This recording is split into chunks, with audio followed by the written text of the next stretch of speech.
So we would be studying the further topics like how biotic factors they affect the ecosystem. My voice is audible, right? Yes, sir. Okay.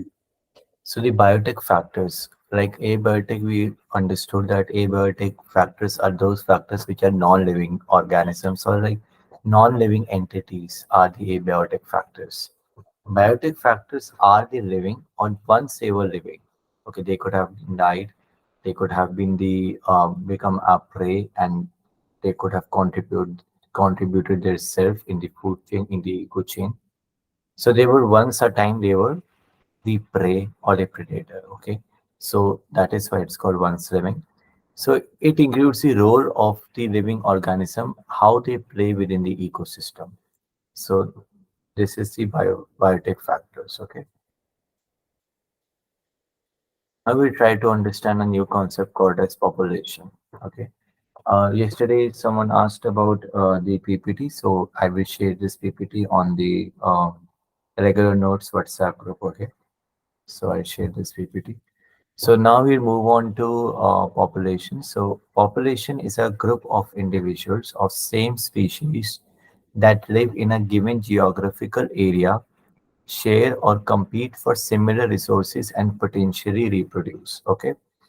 So for example, if you can see in the diagram, there are similar types of bird species. Okay.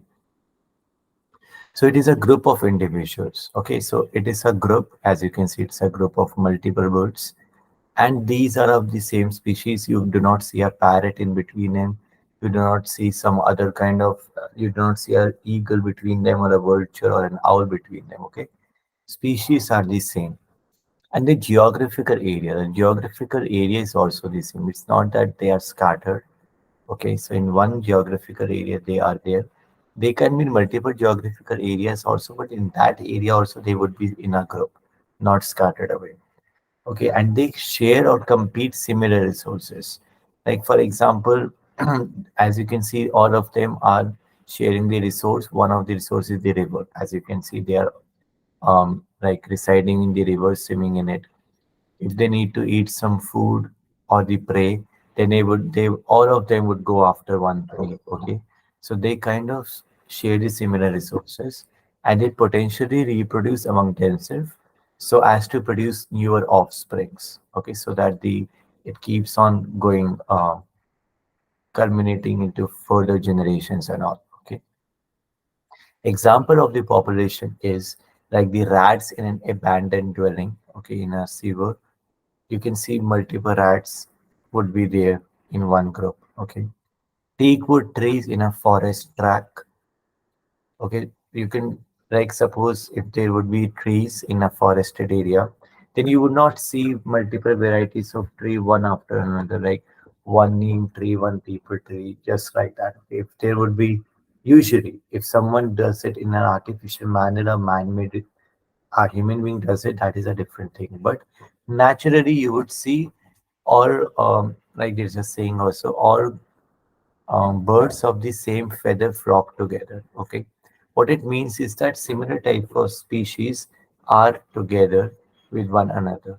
Okay, and or it is also in a comparison to the human beings also, like the human beings of like one region, they kind of stay with one another, and if they suppose they go on to some other area and they get to meet one person of some of the similar region that they were originally belonging from, so they would be kind of, like, become very easily friendly to one another. So that is the thing. So, and also another example is the bacteria in the culture plate and the lotus plants in a pond. So you can see the plants. Okay, so all of them, like, this is the population, that the group of the species, same species, they live in the same geographical area and compete for the similar resources. Population ecology is an important area of ecology as it links ecology to population genetics and evolution. So, why we are studying the population ecology? It's because we are able to understand it how the process of evolution. Suppose, for example, as we know that survival of the fittest is a theory, it's a like practical aspect as well, that some kind of a species would evolve if it could survive that kind of a situation. Okay, so that is why we are able to understand that if suppose a species kind of survives, what could be the reason? The reason could be the population. So when we study the population, then we would understand the evolution process would keep on going on.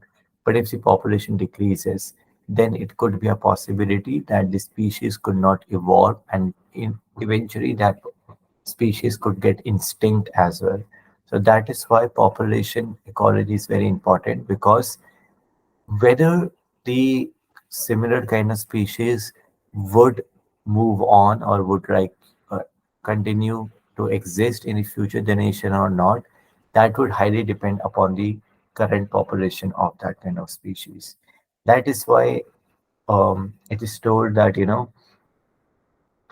the animals and all, so many of them have been listed in the endangered kind of a species, okay, because their population has been decreased so drastically due to the bad effects of human beings of killing and poaching them for their illegal and immediate s- small short-term gains of, maybe it could be due to the monetary benefits and all, that they have been killing the species, which is not a good thing.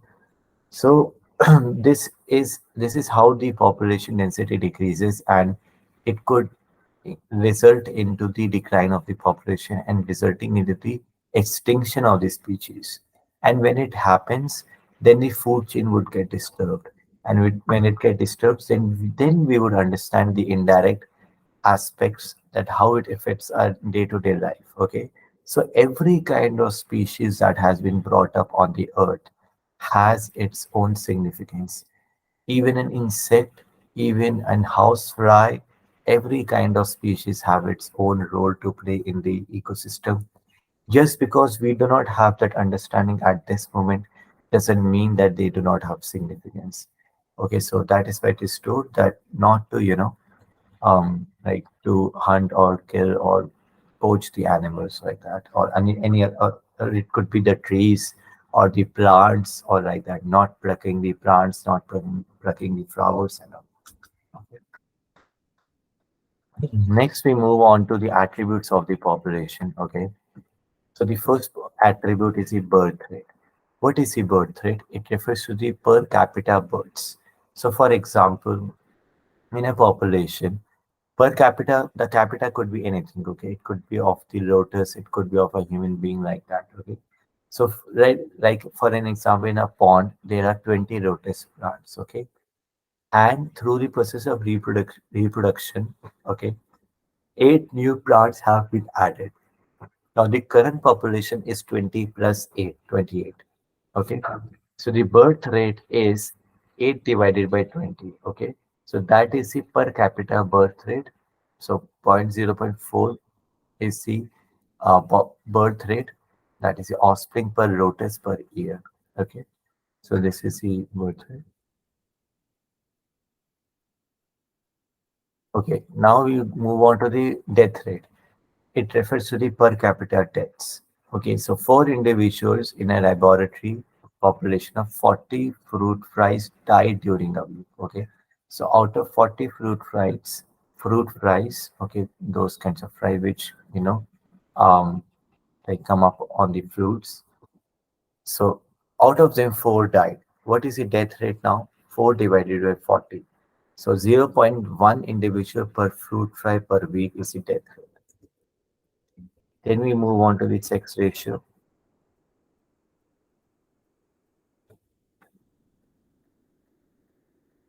So it's the ratio system. Yeah.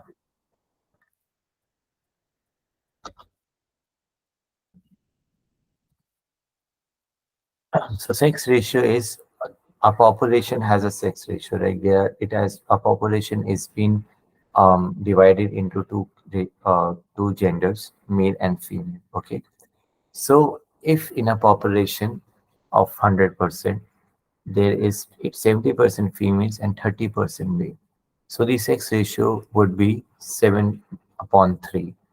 That is 7 females per 3 males. Okay.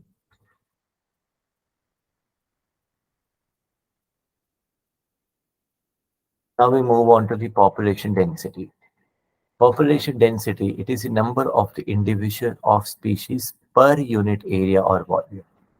It could be a possibility that the population of a species is very less. Population could be very less, but the population density could be very high.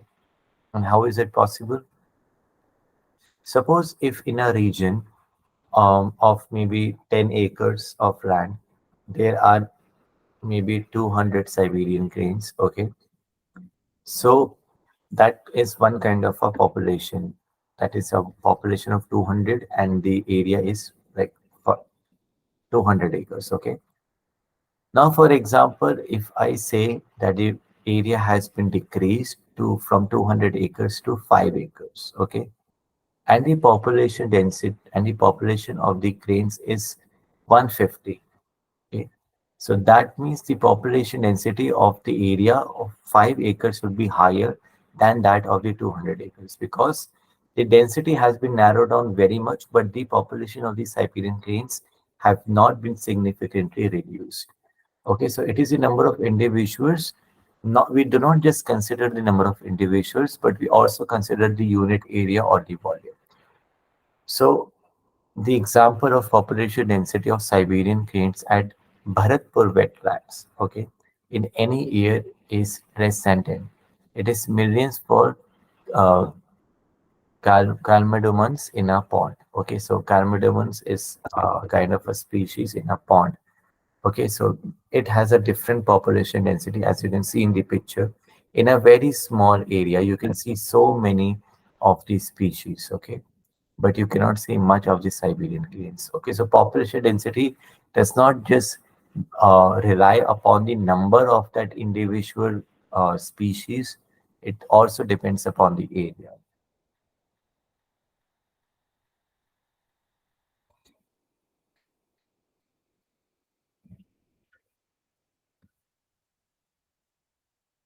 Now we'll understand upon the population growth.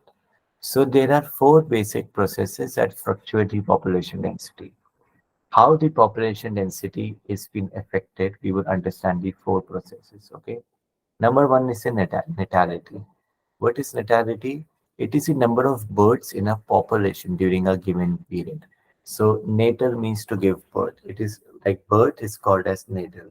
Like we know in the period of like the pregnancy, prenatal, postnatal.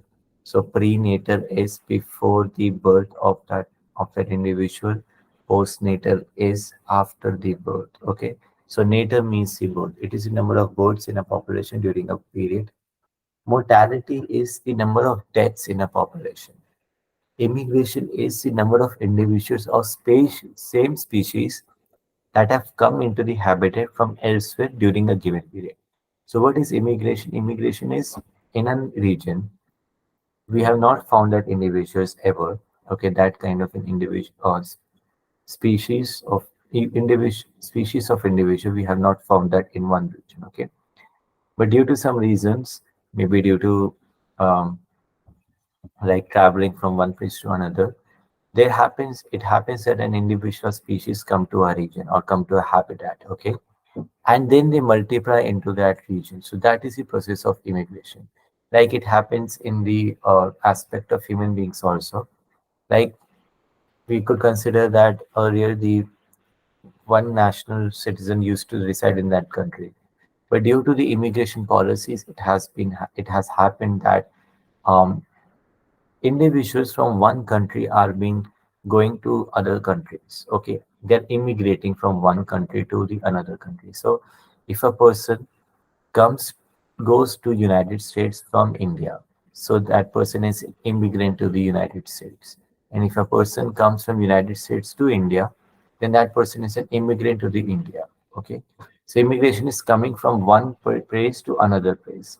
Immigration is the number of individuals of the population who left that habitat and gone elsewhere.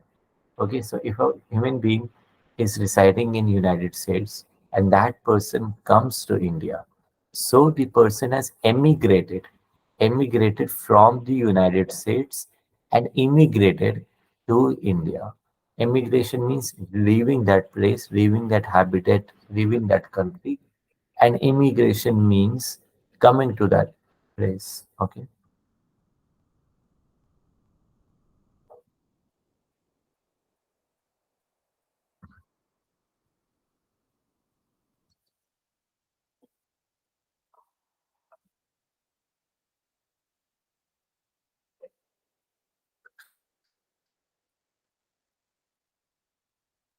Population growth under normal conditions, births and deaths are important factors influencing population density. Okay, so these are very much important factors because there are limited resources, limited land. So birth and death are the natural phenomena that keeps on going on. Okay, it is not like it is important because the birth would happen only after the death and death will happen only after the birth. So these processes go hand in hand. It cannot happen that only birth would happen only or only death would happen. If only birth would happen, then it could be very disastrous. And if only deaths keep on happening, then it would instinct the population of that species. So both the processes are important factors that influence the population density. Immigration and emigration have also importance only in special conditions. For example, for colonizing new habitat. For immigration may be more significant to population growth than the birth rates. For example, like the colonizing, for example, a species goes to one, like it is usually the in the animal kingdom also, these species are very much territorial. Okay, so they live at one place, but like they are not getting any food near to that place. Okay, so they try to go outside their area, outside their habitat, and suppose they go to some other habitat in which they found one or two deer. Okay, and they preyed, like they hunted them and they got to kill them. Okay, and they had their food. Okay, so then they go to that similar area next time because they got to understand that this is a new region in which they would get their more prey. Okay, after that they got to understand that there is a new habitat a little bit away from their original habitat in which they are able to find multiple number of deers. Okay, so they would try to colonize that new habitat. They would try to one by one, those tiger species or the lion species, they would try to bring control over that region. They would try to, because over there they are getting more they are getting their more prey to prey upon. Okay, so this is the process of colonizing. Colonizing, the motive behind the colonization is the motive behind the immigration is colonization. It happened in it happens in the human beings aspect also. For example, if a country wants to colonize over the another country, or it wants to, like get the resources of another country. So through diplomatic ways, through some other means and modes, it could be political means and modes as well. It would try to conquer those that region. Okay, even if that region is very much weak, but through the diplomatic ways, because most of the wars are not such that it is double-sided. Most of that is orchestrated. It is to it is started in such a way that we think that it is started by a weaker nation, but actually it is started by the powerful nation only, so as to indirectly get the resources of that weak nation. Or that is the process of colonization that has been going on not just in the present time, but also since time immemorial. Okay, to get the resources, the powerful leaders usually try to colonize the weaker nations. It could be any ways, any means, any modes. It doesn't depend whether it is honesty or not. Okay, so this is the most powerful motive of the immigration is the colonization. Okay, next we move on to the growth models. So first is the exponential growth model. The resources, food and space are essential for unimpeded population growth. So whenever the growth of a population is being it grows exponentially, what is the main reason for that?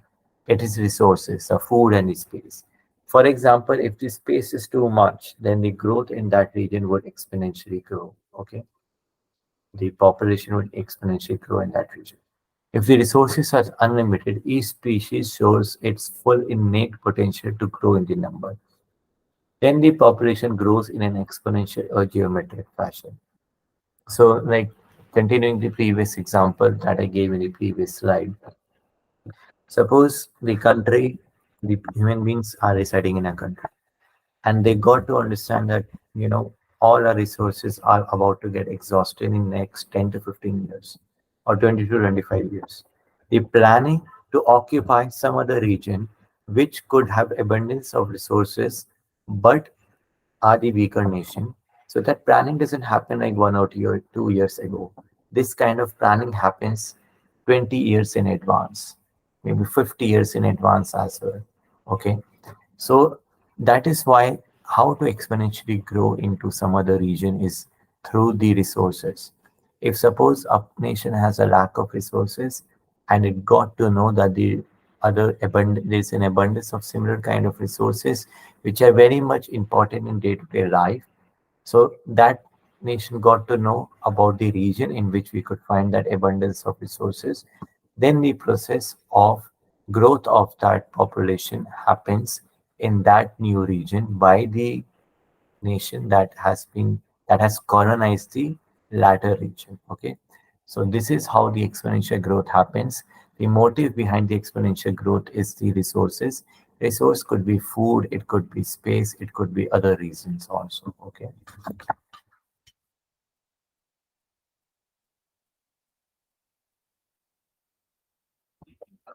So if the population size is n number, the birth rate, the per capita birth is p, you need not remember this formula, that death rate is t. Then the increase or decrease in the population size during a unit time period t, which is denoted by differential of the population size upon the time, would be differentiating the population size with the time, which is equal to b minus t into n. B is the birth rate and t is the death rate. Okay. So let us assume that b minus t is equal to r, then dn by dt is equal to r into n. So as you can see, this is the exponential growth. Okay. So exponential growth is it's a J-shaped curve, and logistic growth, which we will understand in the next slide. Okay, in the coming slide. So you can see this is the exponential growth. Sigmoid growth is initially it grows, but then it becomes, right, it saturates at after a point k. Okay. But the exponential growth is that which doesn't grow linearly, okay, which does not grow slowly, but initially the space is very slow. Almost by this time, it is very slow. But then just after this time, it shoots up. This is called as the exponential growth.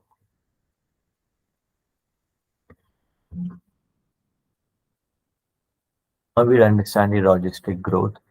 There is no population in nature having unlimited resources for exponential growth. This leads to the competition among individuals for limited resources. Eventually, the fittest individuals survive and reproduce. In nature, a given habitat has enough resources to support a maximum possible number, beyond which no further growth is possible. It is called carrying capacity.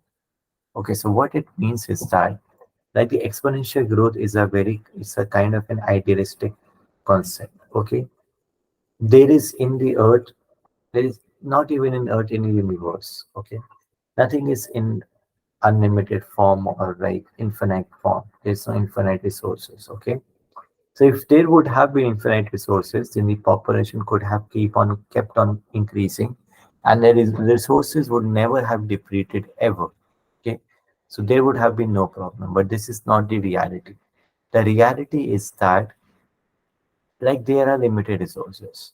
So suppose if the individuals are less initially, there is n number of resources. For example, if there are k number of resources, okay, till the time the k number of resources have been utilized by the population. So till the time it has not been utilized, the population would increase exponentially. But after it has almost reached to a point where the number of resources is almost depleted to almost zero, then no further possibility of the growth of the population would happen. The population would remain almost saturated, almost constant. The time would keep on increasing, but the population would not increase exponentially because the individuals, because the resources are limited. Okay, this is the reason that I told in the previous slide that for a nation as well, if they reach to a certain point where their resources, first initially they were infinite, but now they have reached to a point where the resources have become finite and they have almost reached to the point of zero, then they would go on to the some other exploration and try to seek the resources in other nation and provoke the war over there. Okay, so this is how it has always been. It is about the fittest individual that survive and they reproduce. All right.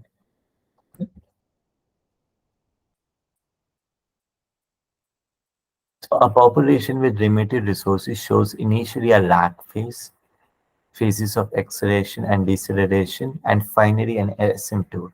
Okay, this type of population is called as Pearl logistic growth. What it means to say is that when the population is with limited resources, then initially there is a lag phase. Lag phase means this till this time. You can see the lag phase. Everyone can see the cursor on my mouse cursor, right, on this slide. Yes, sir. Okay. So initially till this time, yeah, till this time you can see the lag phase. Like there's not much increase in the density of the population. This till this curve is almost parallel to the x-axis. Okay, the time has kept on increasing, but no population density, no increase in the density in the population density. Okay, after a certain time period until this time, whenever there are limited resources, then time has reduced not much, but population density has increased from this point to this point. Okay, initially the population in density increased from this point to this point. That's it for such kind of a time period. But from this time period to this time period, the population increased exponentially. So now this is called the phase of acceleration. Then comes the phase of deceleration. So initially, acceleration means the rate of change of speed with time.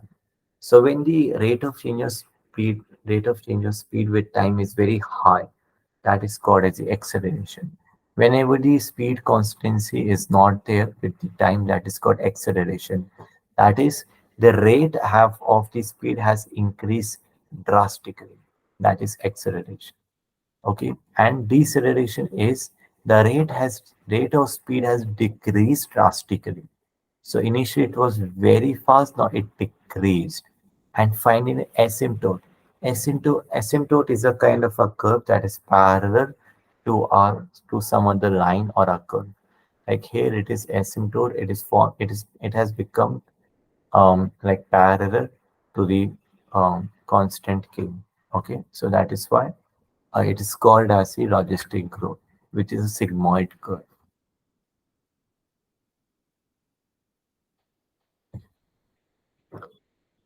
So now we would understand the population interaction. So um, there are six types of population interactions. Okay, in a species, if there are two kinds of species, okay, if both species are benefiting from each other, okay, it is called as mutualism. When both the species are harmed from each other, it is called competition. Whenever this, the third type of interaction is called a predation. When one predator is benefited, another prey is harmed, it is called as the predation. For example, killing of the deer by lion or a tiger. Okay. Parasitism is one parasite is benefited, other host is harmed. Okay, so it is almost similar to the predator, but it is applicable in the parasites. That's why it's called as parasitism. Okay, commensalism is One is benefited and another is unaffected. Okay, so commensalism is, for example, if in a place there is a rhinoceros, there is a deer, and there is a lion. Okay, so lion got to, like, these three are over here. Okay, so rhinoceros is just eating the grass. Okay, it is not harming the deer. Okay, but the lion comes to that place, and looking at the size of the rhinoceros, the lion got afraid. It could be a possibility that the lion could kill the rhinoceros, but it's just that rhinoceros is also not interested much in killing of the lion till the time the lion provoke the rhinoceros. But the lion won't provoke the rhinoceros, so it kills the deer. So the lion got benefited, but the rhinoceros is not affected at all. Okay. And in the similar example, the emancipism is that aspect in which the deer got harmed, deer got killed. Rhinoceros did not get unaffected, and the lion got benefited. So, commensalism is one in which the lion got benefited. So, commensalism for the lion and emancipism for the deer. And in both the example, the one that remained unaffected is the rhinoceros.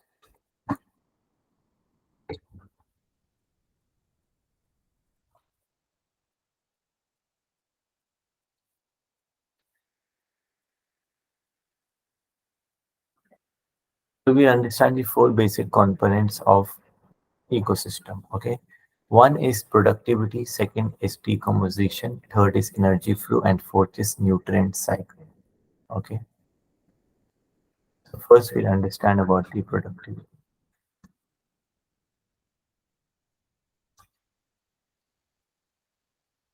Solar energy is the basic requirement for any ecosystem to function and sustain. Okay, so solar energy is that kind of energy. Without sunlight, no life would exist on this earth. All right, so it is a basic requirement for any ecosystem to function and to sustain life. Okay, the amount of biomass is called as the organic matter produced per unit area over a time period by plants during photosynthesis is called the primary production.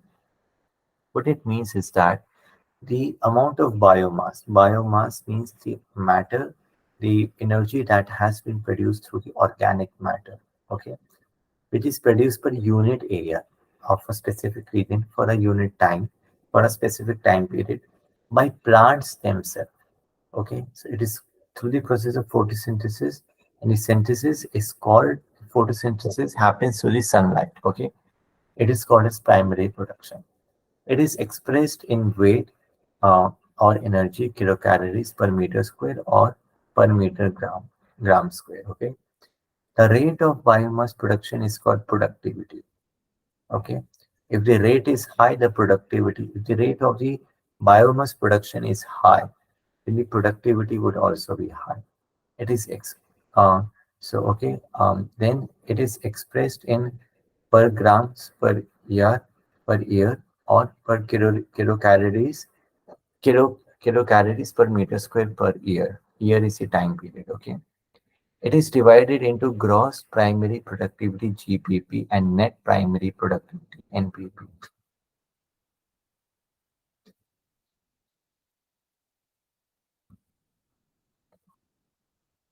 Gross primary productivity it is the rate of production of organic matter during the photosynthesis.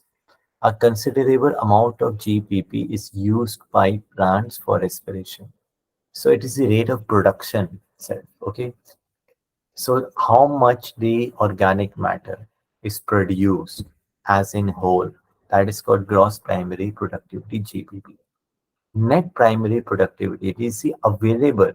So when total of the production of the organic matter, the biomass has happened, that is called gross, as in total primary productivity. Okay, but after it would have been utilized by the herbivores, suppose the biomass or the organic matter that was produced, it could have been consumed by the heterotrophs.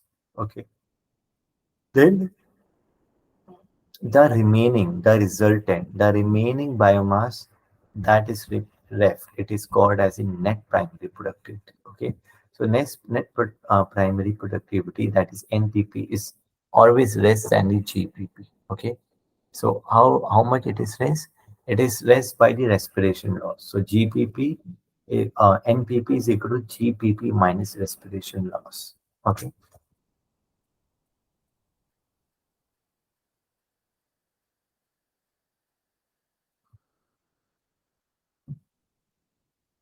Now we move on to secondary productivity. First, we understood about primary productivity. Now, the secondary productivity is the rate of the formation of new organic matters by the consumers. Okay, so when the organic matter was produced by the producers, okay, by the plants itself, it was primary productivity. But when it is produced by the consumers, then it is called as secondary productivity.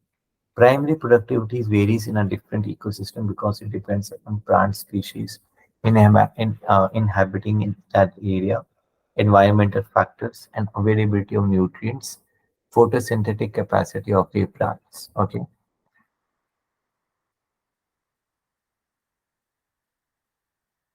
Annual net primary productivity of whole biosphere is about 170 billion tons dry weight of organic matter.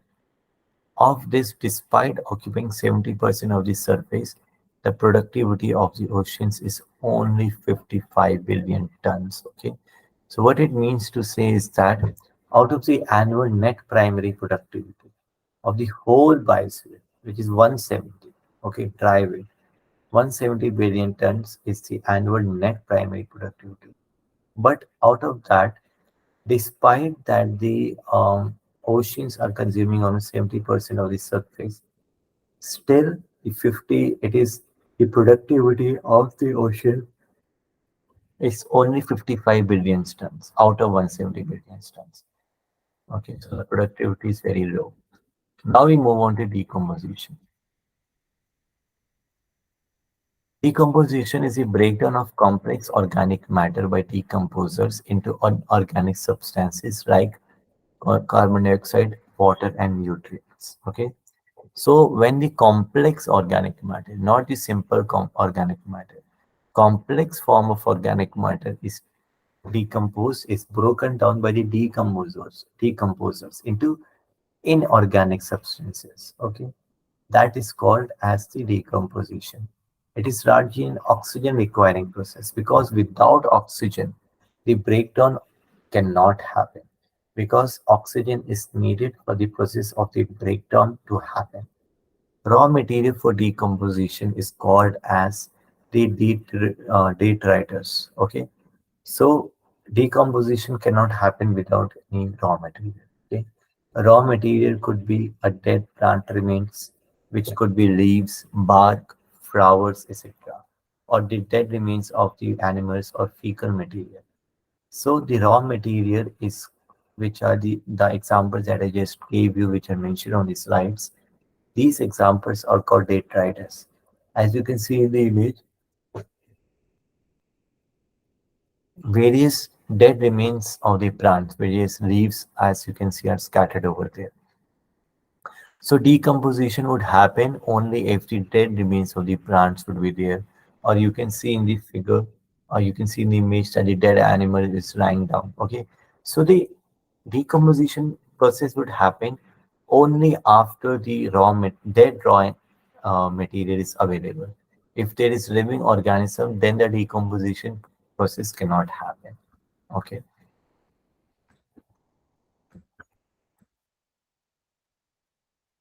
So the steps of decomposition are the 5 steps. You can note down these steps. Okay. First is the fragmentation. Second is the leaching. Third is the catabolism.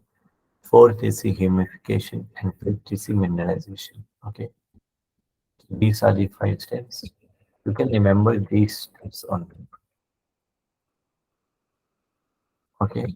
So we would understand fragmentation. So we will go through this topic tomorrow. Okay. The stages of decomposition. The steps of decomposition we will start from tomorrow. So till now, any doubts or queries you would want to ask?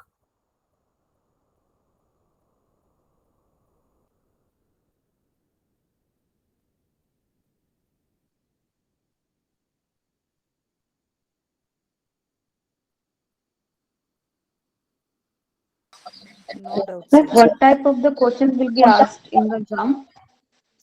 In the exam, I will give you the list of questions that would be asked after it gets over.